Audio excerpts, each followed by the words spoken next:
carioca insiste em dois, né? Paulista, carioca. Me liga aqui, pessoal, obrigada. Paulista se encontra com carioca, dá nisso, né? A gente sempre faz uma coisa feia. Pessoal, boa noite. Super obrigado pelo convite. Pessoal do iFood Benefício, estou muito feliz de estar aqui mesmo. Talvez seja um dos maiores benefícios poder falar para um público tão diverso, né? Estou falando com um monte de indústrias, empresas diferentes aqui, mercados diferentes. É um super desafio, mas acho que vai ser ótimo, porque eu consigo, enfim, chegar um pouquinho em cada um de vocês. Bom, eu sou a Dani, eu trabalho com futuros, que significa trabalhar com futuros rapidamente, para vocês não acharem que eu, infelizmente, sei os números da loteria que vão acertar o ano e o mês que vem. Mas eu trabalho com dois tipos de futuro diferentes. A gente trabalha com um futuro mais próximo, e para quem trabalha com um futuro próximo é de 0 até 5 anos, totalmente baseado no comportamento das pessoas. Então a gente usa uma série de metodologias para entender quem são as pessoas, os consumidores, como eles estão vivendo, como eles estão consumindo, obviamente, quais são os medos, as ansiedades, os desejos, o que eles estão querendo. E com isso a gente sempre consegue ajudar as empresas a pensar em inovações mais incrementais. Criar novos produtos, criar novos serviços, pensar em planejamento, pensar em comunicação, pensar em posicionamento de marca, pensar em como mexer dentro das empresas também. Então tudo isso é a partir do comportamento das pessoas, como as pessoas vão mudar e, obviamente, como que a gente consegue acompanhar tudo isso. Mas tem um outro lado, um futuro mais distante, que é o tal do futurismo, que a gente chama. Esse eu fui lá para Israel estudar, porque é um lugar muito forte justamente em tecnologia. Então a gente está olhando de 5 até 50 anos, totalmente baseado em tecnologias. Quais são as tecnologias que existem hoje, como elas devem evoluir, quais são as novas tecnologias que vão surgir e, obviamente, como elas vão influenciar no comportamento das pessoas e em todos os mercados também. Então, o que a gente faz, eu tenho uma consultoria que chama Future, já há quase 10 anos, e basicamente o que a gente faz é combinar esses dois tipos de futuro. Eu acho que a gente não pode olhar para o futuro sem olhar para as pessoas e combinado olhando para a tecnologia. Um influencia o outro cada vez mais daqui para frente. Então a gente junta esses dois universos para ajudar as empresas a entenderem o que vai acontecer daqui para frente, do lado de fora de cada uma delas, porque está todo mundo muito focado sempre, óbvio, metas no próprio umbigo. O que vai acontecer no mundo, né? O que a gente precisa olhar daqui para fora para a gente conseguir trazer para dentro tudo isso e já estar preparado para o que vai acontecer. Então minha missão é que todo mundo aqui seja meio futurista também e esteja nessa mentalidade aqui de future ready, que é exatamente o que eu vou trazer para vocês hoje, que é a gente estar olhando para o que está acontecendo, a gente imaginar as possibilidades desses cenários futuros do que deve acontecer, e aí a gente já está preparado para isso. Acho que desde a pandemia ficou absolutamente claro que se a gente tiver um único plano, um único planejamento, rapidamente acontecendo uma única coisa, vai tudo para o buraco se a gente não estiver preparado. Então o meu trabalho, e eu acho que o que eu gostaria que vocês conseguissem fazer também, é justamente imaginar quais são essas possibilidades de cenário que devem acontecer e qual é o plano A, o plano B, o plano C, o plano D, porque se acontece alguma coisa de novo, e vou dizer que ultimamente não tem pouca coisa acontecendo no mundo para a gente, né, tá imaginando cenários, tá um prato cheio aqui para todo mundo, a gente já está mais preparado para isso. Então a gente não fica com porta fechada, a gente não fica com varejo fechado, a gente não fica com loja fechada, a gente não fica sem os filhos indo para a escola, a gente não fica sem conseguir trabalhar, a gente já ia saber o que fazer, a gente já está com aquela plataforma planejada, a gente já está com outro modelo de negócio engatilhado, a gente já está sabendo como fazer os funcionários trabalhar de forma remota, por exemplo, né? Então a gente já ia saber o que fazer com tudo isso. Então essa mentalidade é uma mentalidade que a gente precisaria que todo mundo tivesse, né? E eu vou começar então contando para vocês um pouquinho, só para a gente entrar nesse modo future ready, que eu espero que vocês saiam daqui se sentindo um pouquinho mais preparados para isso daqui. Falando um pouquinho do que a gente vai enfrentar aqui nos próximos pelo menos 5 anos, que eu acho bom a gente saber qual é o cenário, qual é o campo que a gente vai estar jogando aqui nos próximos 5 anos. Importante a gente saber o que vai estar acontecendo no mundo. Se eu não souber o que vai acontecer no mundo, eu também não sei nem como me planejar para isso. Eu vou simplesmente fazer as coisas como elas sempre foram feitas e eu garanto para vocês que isso já não funciona mais. Mas vamos lá. O primeiro deles, a gente está falando de uma crise financeira. Sei que já estão vivendo isso na pele, não é só o Brasil. Talvez a coisa mais maravilhosa desse gráfico que eu vou mostrar para vocês não é só a gente, não é só o Brasil, não é só a empresa de vocês, de cada um de vocês. É um momento bem diferente que a gente está vivendo, o mundo, todo mundo junto aqui, passando mais ou menos pela mesma coisa. Na crise financeira, de uma recuperação do Covid aí, que a gente ainda está tentando sair dela. Crise horrível, horrorosa, tipo 1929, crash. Não é isso. Mas é uma instabilidade muito grande. Sobe taxa, desce taxa, sobe inflação, desce inflação. Isso faz com que as pessoas, obviamente, segurem e se planejem muito mais com o consumo que elas vão ter, né? Então elas vão pensar muito mais e vão se organizar e vão tentar entender muito mais ou vão se perder muito mais nas questões financeiras. Então esse é uma das questões que vão acontecer daqui para frente ainda por mais tempo. Próximo, mudança climática. Não preciso contar para vocês efeitos, não preciso dar exemplos, está todo mundo sentindo isso na pele mesmo. Por enquanto chamamos de mudança climática, de uma maneira bem simpática. Daqui a pouquinho a gente vai chamar de crise climática, também simpático, e já vira emergência climática, né? E aí, enfim, caos absoluto. A gente já está entendendo que está caminhando para isso, a gente realmente está vendo esse caminho acontecer e vê que a gente precisa fazer muitas coisas para remediar isso. Mas o interessante é que isso muda não só nesses repentes, né? Inundações, obviamente, todas essas questões climáticas, mas ela muda a nossa vida. E ela muda como a gente se sente. Ela traz uma insegurança e uma imprevisibilidade muito maior, né? Ela interrompe os serviços, ela interrompe importação, ela interrompe exportação, ela interrompe eu chegar no meu trabalho um dia, ela interrompe eu chegar nesse evento. Então, realmente, a gente vai ver isso permeando todos os universos. Eu não vou ter mais matéria-prima, de repente, quando eu achava que ia ter, ela faz o preço do café subir 40%. Ela faz a gente não ter ovos no mercado norte-americano. Então, a gente vai ver todos os mercados realmente sofrendo com tudo isso. Então, é importante a gente saber que isso está ali, na hora de planejar, na hora de pensar nos benefícios, na hora de pensar no que eu vou dar para as pessoas oferecer e cobrar delas. Eu tenho que lembrar de tudo isso. Outro ponto interessante que parece que não tem a ver com a gente, mas tem muito a ver, são as guerras descentralizadas. O que é isso? No dia de hoje, agora, nesse minuto que eu estou falando com vocês, a gente está com 69 conflitos ativos acontecendo no mundo. 69. Eu sei que a gente está vendo mais uma ou outra na televisão, mas a gente tem 69 conflitos acontecendo importantes no mundo. O que significa isso? Que o mundo está pipocando. A gente começa a sentir uma sensação de necessidade enorme de mudança. A gente começa a ver que as pessoas estão empurrando para coisas acontecerem em muitos lugares. Então, é uma insatisfação generalizada que a gente sente. E o que isso faz? Isso faz romper um monte de acordos. Isso faz com que a gente queira importar e exportar de um lugar que a gente não vai mais conseguir. Isso faz com que as moedas fiquem flutuando completamente. Isso faz com que talvez eu possa viajar para um lugar, na manhã eu já não posso mais. Isso faz com que acordos comerciais mudem. Então, assim, isso realmente, apesar da gente não estar no centro de nenhum deles, obviamente, isso afeta a gente também. A gente precisa ter essa consciência e saber que isso vai ficar aí por mais um bom tempo. Acabou? Tem mais. A gente entra num outro momento que chama a era da pós-verdade. O que é essa era da pós-verdade? Eu faço parte também do Conselho de Inteligência Artificial da Samsung e a gente fala bastante sobre isso. O que é essa era da pós-verdade? Pensem que vocês hoje, quando vocês estão consumindo um conteúdo, por exemplo, no Instagram, 57% daquele conteúdo não foi produzido já por um ser humano.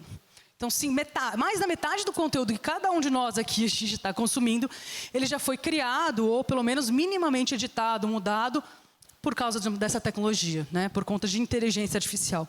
As informações, os conteúdos que a gente está consumindo, que estão fazendo a nossa opinião acontecer, já não são, na sua maioria, mais humanos. Quando a gente vai para um LinkedIn, então, a gente está falando de 65%. Hoje, gente, no dia de hoje, faz tipo 2 anos que essa tecnologia está na nossa mão, hoje já está nesse tipo de número. Então, o interessante é que a gente está entrando num lugar onde a gente já não sabe mais o que é verdade e o que não é. Em quais fontes eu vou recorrer para saber se alguma coisa é verdade ou se ela não é. Se eu recebi uma promoção, se eu posso clicar nela ou não. Se eu recebi um link, um lead, qualquer coisa desse sentido, se faz sentido ou se não faz. Então, a gente vai começar a duvidar de tudo. A nova regra é, eu duvido de tudo primeiro. Antes a gente confiava em tudo, agora eu duvido de tudo. E a gente vai começar a passar a ter que recorrer a uma infinidade de outras formas da gente validar esse tipo de informação. Então, é uma nova mentalidade. Hoje em dia, a desconfiança passa a reinar no lugar do momento que a gente estava anteriormente, que era a era da confiança, né? Então, isso muda bastante o nosso cenário, inclusive das nossas relações humanas daqui para frente. E, obviamente, o papel das marcas na vida das pessoas, né? A gente vai falar sobre isso, mas o papel da marca passa a ter muito mais importância em relação a tudo isso. O próximo ponto é uma polarização. O mundo inteiro está dividido na metade. E o grande culpado disso são as redes sociais. Pode parecer muito bobo, mas são as redes sociais. Por quê? as redes sociais funcionam com algoritmo. E o grande papel do algoritmo, eles foram criados para te agradar. Para te fazer ser uma pessoa feliz. Para que você sempre veja aquilo que te agrada, que você gosta, que te faz sorrir, que te mantém engajado, que te mantém mais tempo naquela rede social, mais tempo naquela tela. Então, basicamente, acontece assim. Se um dia você está lá, sei lá, navegando no seu feed, e você vê um cachorrinho que você achou fofo, você deu um like, danou-se. Nunca mais na sua vida você vai ver alguma coisa que não seja de cachorrinho. Então você vai ver cachorrinhos fofos no parque, você vai ver treinador de cachorrinho, você vai ver recomendação de pessoas que falam de cachorrinho. Você vai ver cachorrinho, roupa, venda de coisa de cachorrinho. Enfim, você só vai ver cachorrinho. E a partir do momento que você só vê cachorrinho, você não sabe que outras coisas do mundo existem. Você acha que no mundo só existe cachorrinho. Pessoas que não gostam de cachorrinho são horríveis, terríveis e você odeia elas. Só que a outra metade das pessoas, um belo dia, estava navegando e viu um gatinho lindo. Deu like no gatinho. Danou-se também. E a pessoa foi lá e a partir daí está condenada a só ver gatinhos no resto da vida dela inteira. E pessoas que seguem gatinhos, e gatinhos tocando piano, e gatinho fazendo coisa fofa e gatinho. E elas também acham que quem não gosta de gatinho é a pior pessoa do mundo e que o mundo inteiro gosta de gatinhos e é feito de gatinhos. Só tem razão quem gosta de gatinhos e do outro lado só tem razão quem gosta de cachorrinhos. E é exatamente isso que está acontecendo. Quem gostou de cachorrinho nunca vai ter acesso a conteúdo de gatinho. Não vai chegar até ela, porque não vai agradar e você vai ficar menos tempo naquele algoritmo, naquela plataforma. E quem gostou de gatinho nunca vai ter acesso a coisas de cachorrinho. Agora substitui cachorrinho e gatinho por qualquer outra coisa que vocês quiserem. Religiões diferentes, lados de política diferentes, países diferentes, culturas diferentes, religiões diferentes, o que vocês quiserem. E é exatamente por isso que a gente está totalmente polarizado. E é justamente por isso que a gente não consegue resolver os outros problemas. Porque a gente consegue polarizar tudo. A gente consegue polarizar até dizer que não existe crise climática ou existe crise climática. Existe racismo, não existe racismo. Precisa de diversidade, não precisa de diversidade. A gente consegue polarizar tudo. Mas a gente está polarizando porque a gente não está conseguindo ter nossa própria opinião. A gente não está podendo ter a nossa opinião porque não chega na gente o outro lado. Não chega, não é culpa de ninguém. Ninguém é do mal. A gente não está sendo atingido por toda uma outra opinião diferente daquela que a gente gostou um dia da nossa vida. Então a gente não tem nem oportunidade de saber que existem lados diferentes. No meu trabalho eu tenho que seguir os dois lados de tudo, seja o que for, pistache, coentro, eu tenho que seguir todos os lados, porque são enormes polarizações dessa terra. A gente tem que seguir tudo. E o mais incrível de tudo é que as pessoas dos dois lados falam a mesma coisa e querem a mesma coisa.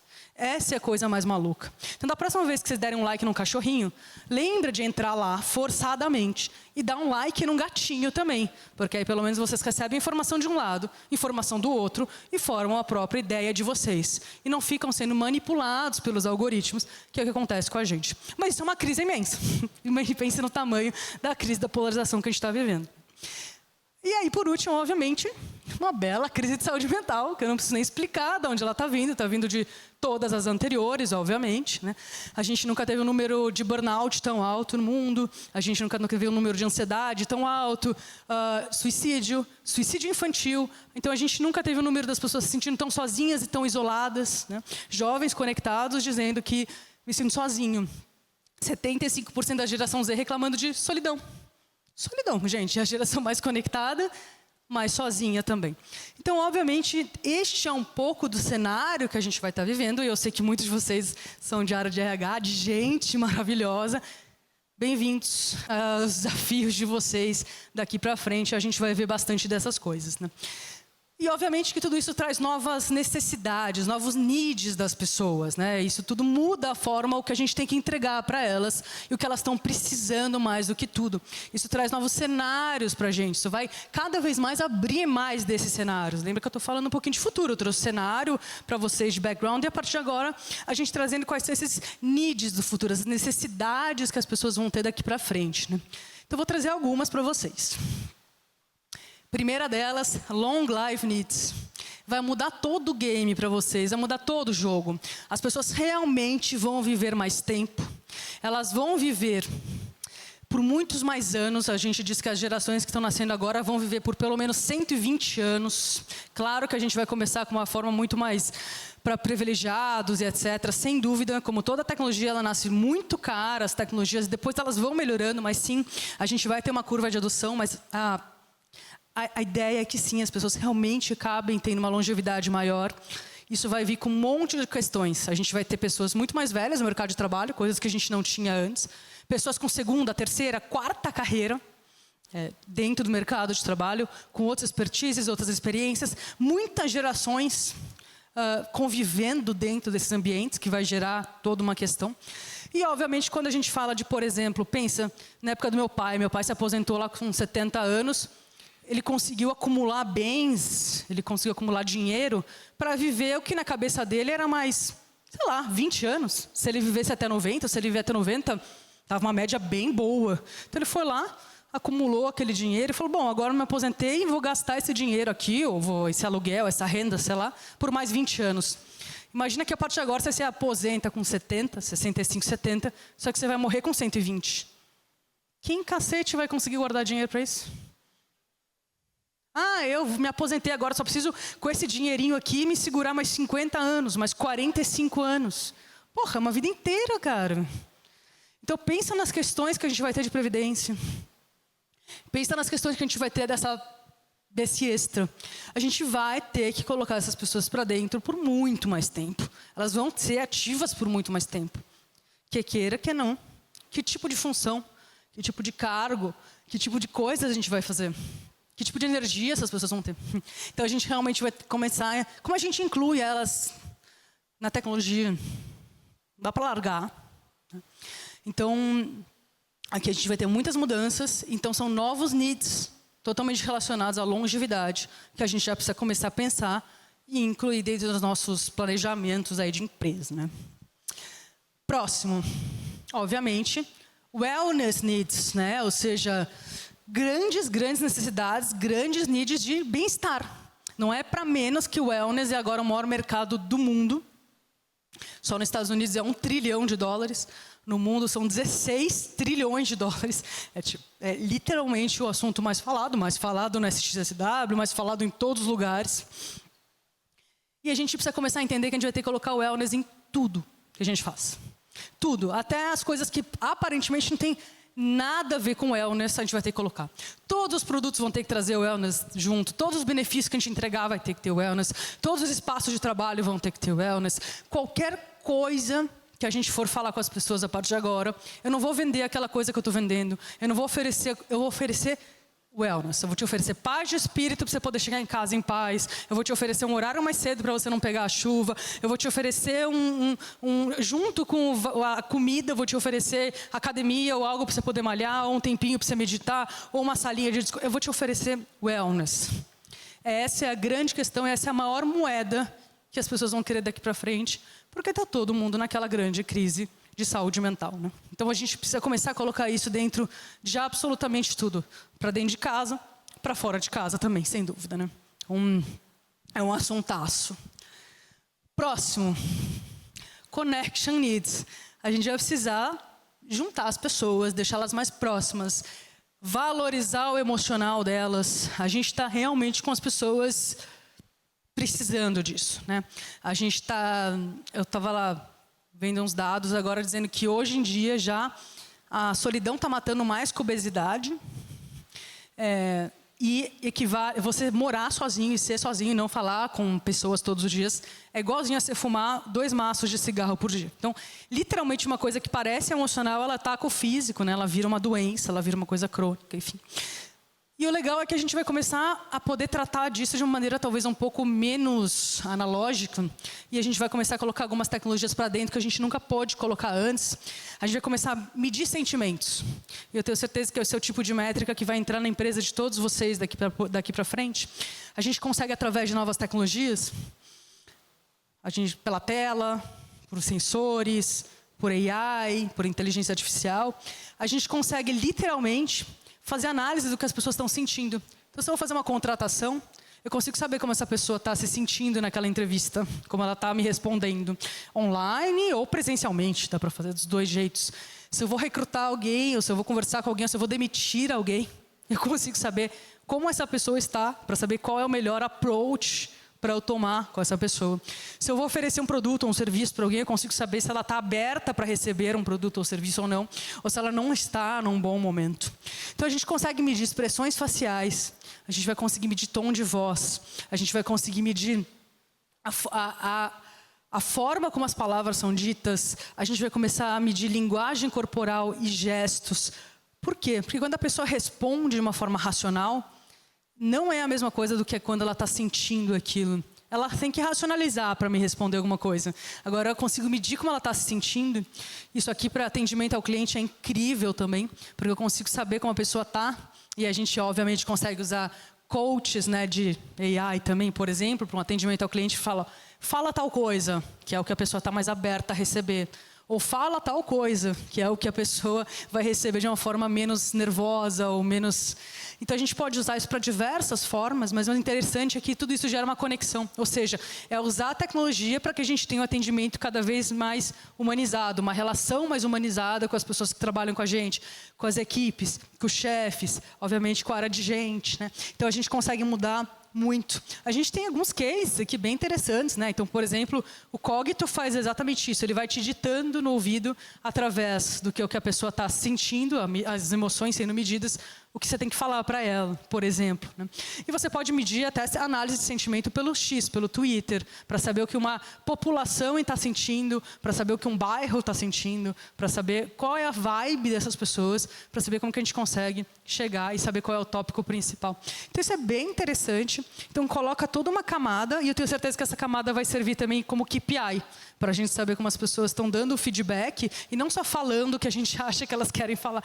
Porque as pessoas falam o que elas acham que a gente quer escutar, né? Você está bem? Tô ótimo. Tá tudo bem? Maravilhoso. Aí a pessoa está morta por dentro. Ou ela precisa falar alguma coisa, ou ela está brava, está puta, enfim. Então, é bem interessante essa camada. E tudo isso vai gerar todo esse nível de conexão que talvez a gente não tivesse até agora, né? Então, é bem interessante uma tecnologia que consegue trazer essa conexão que a gente nunca teve. Temos mais. Obviamente, reality needs. A gente falou o quê? Que a gente está nesse momento da pós-verdade. A gente está nesse momento dos algoritmos separando as pessoas, polarizando as nossas opiniões. Eu sinto que as marcas elas vão virar essas bases morais das pessoas. Elas vão ser o porto seguro que vão nos dizer o que é verdade, o que não é verdade, o que eu posso confiar, o que eu não posso confiar. Eu espero, por exemplo, que o meu gerente do banco me avise. Cara, isso aqui, não clica nesse negócio. Isso aqui é... Muito antes de eu clicar. Espero que ele me ligue ou me avise e dizer, não, isso aqui não vai acreditar muito, não. Então, a gente vai ter que ser essa base... Olha que interessante, o papel muda radicalmente, né, das empresas, das marcas. A gente vai ter que ser essa base moral para a gente combater todo esse universo do que a gente chama de deepfake, né?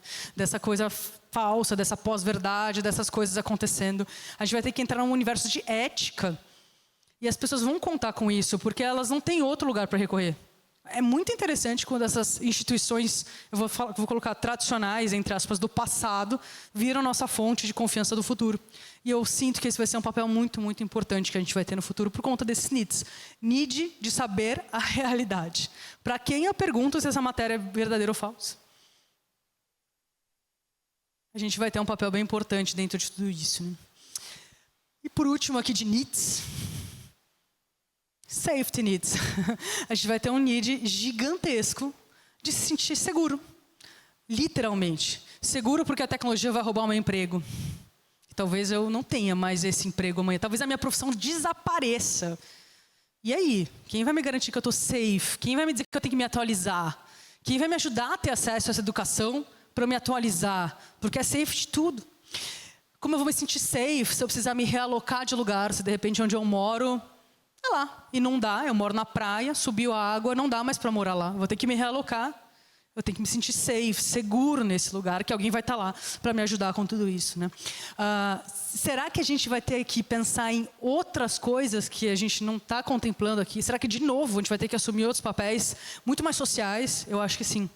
Eu acho que daqui para frente, com esse cenário que a gente está vendo, a gente vai ter que assumir papéis mais sociais. É interessante já ir pensando nisso, dentro dos nossos pacotes todos de benefício, de relacionamento com os nossos, enfim, colaboradores e todos os nossos stakeholders que a gente fala. Então, esse vai ser um papel também das empresas. De novo, essa solidez mais tradicional vai nos ajudar a evocar essa segurança em todas essas coisas novas que a gente nem sabia que a gente ia precisar. E eu estou vendo a carinha de vocês estão assim, meio...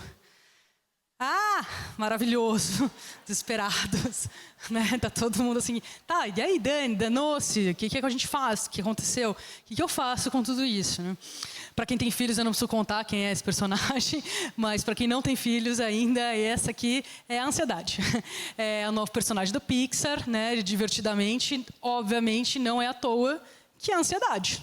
Outro dia eu estava numa festa de criança do meu sobrinho, foi maravilhoso, eu tinha acabado de começar o filme, e os tios, os monitores lá estavam distribuindo, estavam brincando com os personagens da Pixar, e de repente você só escutava as criancinhas assim, eu quero ansiedade, eu quero ansiedade, eu quero ansiedade. Eu, não, você não sabe o que você está pedindo, de ficar quieto. Pede qualquer uma menos ansiedade. Pede o medo, pede qualquer uma, só não pede ansiedade.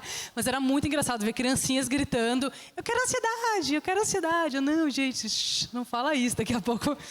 Enfim, ela chega, né? Mas enfim, eu acho que não é à toa que a gente está falando disso e fica todo mundo meio com esse sentimento, né? Cara, é bastante coisa mudando, é muita coisa que está vindo. E eu nem estou trazendo um rol de tecnologias assustadoras aqui, eu estou falando da vida, estou falando de pessoas, estou falando de coisas que estão acontecendo. Então, por isso que eu queria falar, a gente precisa realmente pensar em como evoluir os nossos formatos de organizações, né? E para a gente pensar em como evoluir, para a gente encontrar todos esses needs de futuro, eu vou abrir para vocês um pouquinho do que a gente chama de níveis de evolução e consciência das organizações. As organizações, elas vão evoluindo assim como a gente, como ser humano, em formatos de grupos, a gente foi evoluindo. As organizações vão evoluindo também. Elas continuam mantendo a sua essência, mas elas vão mudando um pouquinho de formato. Então, eu vou contar um pouquinho para vocês entenderem. Qual é a grande questão? A gente tem a maioria das nossas organizações nesses níveis aqui, vermelho, roxo e laranja, já vou contar para vocês o que eles são. Só que os valores do mundo estão mais para cima ali, estão no verde e estão no azul. Então é por isso que a gente fica em conflito. Ah, a geração Z é um saco, não quer trabalhar, não serve para minha empresa, agora a moda é essa, né? Ah, que essa geração não dá. Não dá, eles estão aqui. A gente está aqui. Não dá mesmo. Então é por isso que a gente precisa se encontrar no meio do caminho para a gente fechar esses gaps todos aí que a gente está falando. Mas vamos lá, o que é a primeira forma de evolução, né, ou pelo menos de consciência de uma organização? É um tipo de organização, ele existe até hoje, gente. Eu conheço empresas enormes, gigantescas, clientes meus, inclusive, que são desse tipo, são desse formato que a gente chama de organizações combativas. O que elas são? O grande valor de uma organização combativa, vão pensando nas empresas que vocês conhecem que tem esse perfil de combativo e vão pensando nas áreas das empresas de vocês que tem perfil combativo, porque eu tenho certeza que dentro de cada uma das empresas de vocês tem áreas com perfis desse jeito aqui. Então, o primeiro deles, o grande valor aqui é a força. Então, são empresas muito fortes, robustas, enfim. Elas são pontos positivos, elas são muito reativas, extremamente reativas, muito boas para resposta rápida. Mudou alguma coisa no mercado, eu já estou fazendo coisas muito, muito rápidas e no curto prazo, né? Então, muito boas para isso. O seu outro lado não tão positivo é que elas são meio deficientes em desenvolver os funcionários, porque elas estão muito preocupadas em fazer. Meu, se você não sabe fazer na primeira, você já dançou, tchau. Então, aqui nesse cenário, os chefes são super absolutos. O que o chefe falou, a gente tem que fazer, não tem discussão, não se fala com ninguém. A relação é super pautada pelo medo e pela submissão, né? A hierarquia é muito acentuada, então, assim, tem que fazer e obedecer, não tem nenhuma chance de mobilidade social dentro dessa empresa, desse tipo de empresa. E os funcionários são super recompensados se fizerem o que o chefe quiser. Geralmente a área de vendas era meio assim, isso vem muito de uma herança de você vai lá no chão de fábrica e fala, vamos matar! E aí a galera saía batendo o pé assim, já trabalhei com um monte de empresa. Assim. A galera saía fazer seus rituais de venda, assim, e saía para vender, para matar o inimigo que era nada, o concorrente, né? Mas é bem forte isso aqui. Então tem empresas que ainda tem essa energia bem combativa, né? Mas enfim, essa coisa de ser muito deficiente e não conseguir desenvolver os funcionários, fez com que a gente entrasse num outro nível de consciência, né? Organizações dogmáticas, é um segundo nível aqui. O que elas são? Valor tradição. A gente pensa em empresa familiar, pensa em empresas que já existem há um tempinho. Tradição. Muito boa em planejar a longo prazo, porque está olhando para frente, assim. mas o negativo é que não aceita correr riscos. Não vamos fazer isso, é muito perigoso, muito arriscado. Para esse tipo de empresa, receita de sucesso é repetir o passado. Sempre foi assim, sempre funcionou desse jeito, vamos continuar fazendo como a gente sempre fez. Bora aí. Então, esse é o jeito ali de tocar um negócio, né? Hierarquia super rígida, com muita burocracia, muita empresa pública, muita empresa familiar, tá tudo bem por aqui. Emprego encarado como coisa vitalícia. Aqui entrei, aqui vou ficar para sempre. Vamos embora. E as normas são inquestionáveis. Normas da empresa. Aqui é aquela história do sistema. Se no outro valor estava em uma pessoa, que era o chefe, aqui está em sistema. Vamos obedecer o sistema e a gente vai fazer isso. Então, essa é aqui, vence nas áreas que vocês têm dentro, que tem esse perfil mais roxo, está valendo. Então, essa coisa de não correr risco e fazer a coisa do passado repetida fez com que a gente precisasse abrir um novo nível de consciência, né? Um novo formato. Aí a gente entra nas organizações de performance, né? O que a gente tem aqui? Um grande valor é a máquina, então uma replicação, a gente começa a falar de massificação, né, de produtos, fazer as coisas com maior quantidade. Grande coisa positiva é o driver de inovação e eficiência. Muito focado em eficiência, muito focado em inovação, sempre olhando para o que a gente pode fazer melhor e diferente do que está sendo feito.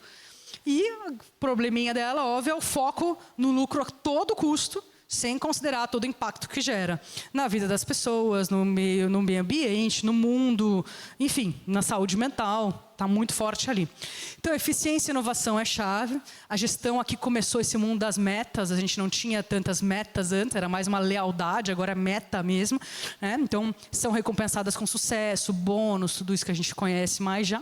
Hierarquia já é mais flexível. Se eu fizer uma coisa diferente, eu posso pular aqui em algum lugar diferente. E um ambiente bem individual e bem competitivo, né? Eu só tenho um lugar para eu chegar, então eu tenho que matar todo mundo que está sentado na baia do lado, né? Meio por aí. Para eu chegar em um lugar lá, todo mundo vai para o saco. E, obviamente, que esse foco no lucro a todo custo deixou todo mundo aí, um monte de cadáveres pelo meio do caminho também, porque a galera foi se exaurindo em trabalho. Aquela coisa, né, do workaholic, toda essa cultura está conectado aqui.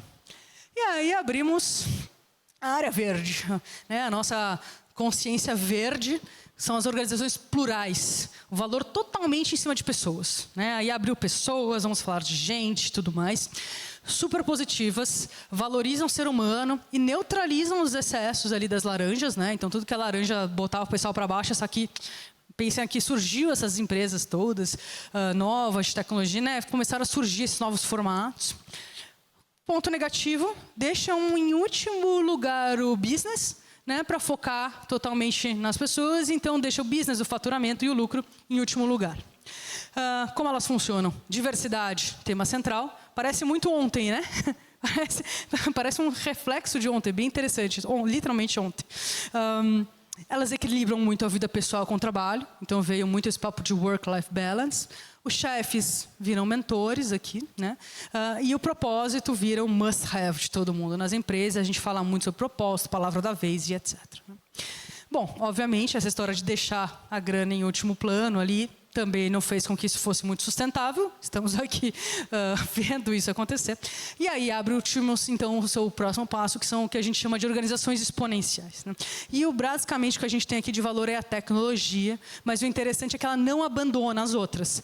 Ela neutraliza as coisas negativas de cada uma delas e traz para cá aqueles lados positivos. Então, uma organização exponencial bacana, ela consegue trazer os lados positivos do vermelho, do roxo, do laranja e do verde e colocar mais uma camada de tecnologia, porque a partir de agora, provavelmente, a gente não consegue fazer mais nada sem isso, né? A gente realmente vai precisar entender, se adaptar, abraçar, querer a tecnologia legal para a gente conseguir melhorar o nosso dia a dia. Não é para substituir nem nada, é para otimizar o dia a dia, todo mundo ter uma qualidade de vida melhor, fazer as coisas mais rápido e tudo mais. Então, essa é o nosso modelo, né? É isso que a gente gostaria de tentar fazer. Se vocês identificaram áreas dessas cores nas empresas de vocês, tentem pensar do que é o negativo e tentem neutralizar ele.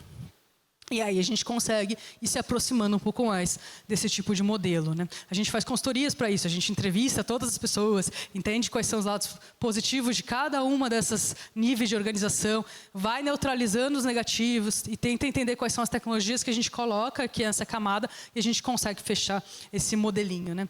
Mas o que eu queria fechar para vocês, para mostrar é, para a gente chegar nisso, a gente consegue, algumas coisas são mais padrão, e eu trouxe elas para vocês, que são alguns pilares, né? Exponenciais justamente dessa mentalidade de inovação, ou seja, o que essas empresas aqui já estão fazendo, o que elas já fazem, que a gente já consegue tentar colocar para dentro do nosso dia a dia, né? Sem precisar desse grande estudo, a gente já consegue fazer algumas dessas transformações. Então, eu vou trazer alguns desses pilares aqui para vocês. O primeiro deles é o Power Metrics. O Power Metrics ele é bem interessante, é uma nova forma da gente medir sucesso. São métricas, são novas métricas, novos KPIs. Fora do Brasil, já tem um monte de empresa fazendo isso. Eu não sei se vocês são de multi, já viram, já estão fazendo, já estão implementando ou já ouviram falar. Aqui no Brasil a gente está um pouquinho atrasado, mas as Power Metrics, elas são métricas que elas medem além dos números. Ou como a gente faz hoje, geralmente. Você tem uma meta de vendas. A pessoa foi lá, fez o que tinha que fazer, passou por cima de quem tinha que passar, vendeu, bateu a meta e enche e ganha o bônus. Ganha o bônus, parabéns, você bateu o KPI, você é incrível, ganha fotinho ali no mural e ainda ganha o bônus. As Power Metrics dizem o quê? Você bateu a meta, né, de venda, mas como? Aí ela vai lá e conversa com todos os peers que estão em volta daquela pessoa, com as pessoas que estão trabalhando embaixo daquela pessoa, com as pessoas que estão trabalhando em cima daquela pessoa, com as pessoas, com os fornecedores que essa pessoa se relacionou, e fala, como foi trabalhar com essa pessoa? Foi legal, não foi? Você gostou? Não, essa pessoa é um lixo.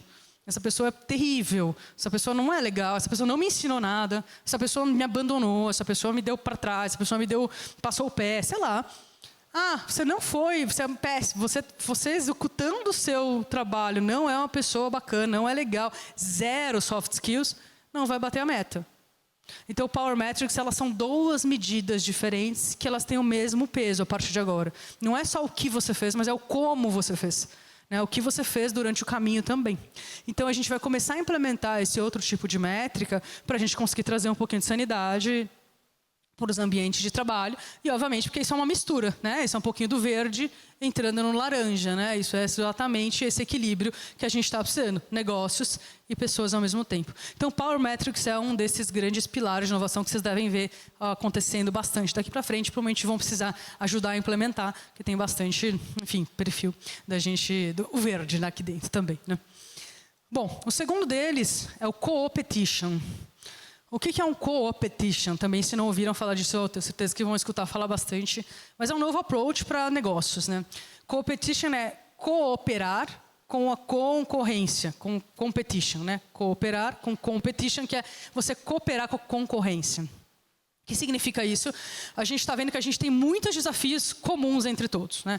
A gente está vendo nossos desafios de clima são de praticamente todas as empresas, ou desafios, por exemplo, de reciclagem, ou desafios de mercado de trabalho, ou desafios de falta de certo tipo de profissional. Então, como a gente começa a ver que as empresas começam a ter o mesmo tipo de problema, e geralmente são problemas caros e difíceis de resolver, o que a gente está vendo é que as empresas estão se juntando para resolver esses problemas. Elas se juntam, elas criam uma solução junta para esse problema, é uma venture para resolver um problema em questão, divide o custo e todo mundo leva o benefício. Vou dar um exemplo, eu tenho um cliente, a gente juntou, fez um projeto muito legal, que são as duas maiores cervejarias do Brasil, gigantescas. As duas tinham exatamente o mesmo problema, que é reciclagem de vidro. Vocês podem imaginar a quantidade de vidro, um problema. Reciclagem no Brasil é bem ruim, a gente tem números muito baixos. Então, a gente juntou as duas, fez um projeto gigante, onde as duas estão, obviamente, rachando o custo de criar recicladoras absurdas de vidro. Então, elas vão pagar essa conta juntas, vão se beneficiar disso, porque ambas precisam disso também para cumprir todas as suas metas. E, no final, elas descobriram uma coisa mais legal ainda, que elas falam, putz, as outras marcas que também precisam reciclar vidro não entraram no projeto com a gente. Queriam entrar, a gente chamou, elas não queriam pagar conta, não entraram. Agora elas vão precisar usar a nossa recicladora para reciclar os negócios delas. Então agora criaram um novo modelo de negócio onde elas vendem espaço na recicladora delas para as outras marcas. Então é bem interessante porque no final o que era um grande problema virou um centro de receita novo, né? Então Co-opetition é exatamente isso. Quais são os problemas que a gente tem em comum com outras empresas, seja o meu concorrente, ou seja outras empresas do mercado. E eu sei que são infinitos, a gente. Pensa no Brasil. A gente tem infinitos problemas. O que a gente pode se juntar para rachar essa conta contra a empresa e resolver o problema de todo mundo ao mesmo tempo, né? Esse é esse novo pilar de inovação que a gente está falando, mentalidade exponencial. O próximo deles é o Open Mentor, né? A gente tem um grande problema aqui que chama solidão do líder. Não sei quem passa por isso aqui, mas solidão do líder é um problema bem real também, que é... Agora o líder não tem obrigação só de saber da área dele. Ele tem que saber tudo da área dele, tudo de negócio, tudo que vai mudar do mundo, todas as tecnologias novas, como usar AI. É tipo assim, sei lá, como lidar com todas as gerações, porque afinal, por que não? Enfim, as pessoas têm todo esse problema e claro... Ninguém sabe tudo isso, mas eles são cobrados por tudo isso. Inclusive, agora, CEOs são cobrados por inovação, por um monte de coisa que, de repente, não tem nada a ver com a área deles. Né? E eles não têm com quem conversar. Obviamente, eles não podem contar para a equipe que eles não sabem o que fazer, muito bem. E também não podem contar para ninguém que está ali meio... alguém do mesmo cargo, mas de outra empresa também não vai contar que pega mal. Então, o que acontece é que a gente começa a ver uma descentralização nessas lideranças.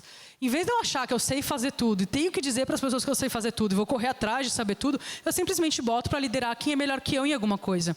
Exemplo, quem é a melhor pessoa da empresa para tocar redes sociais?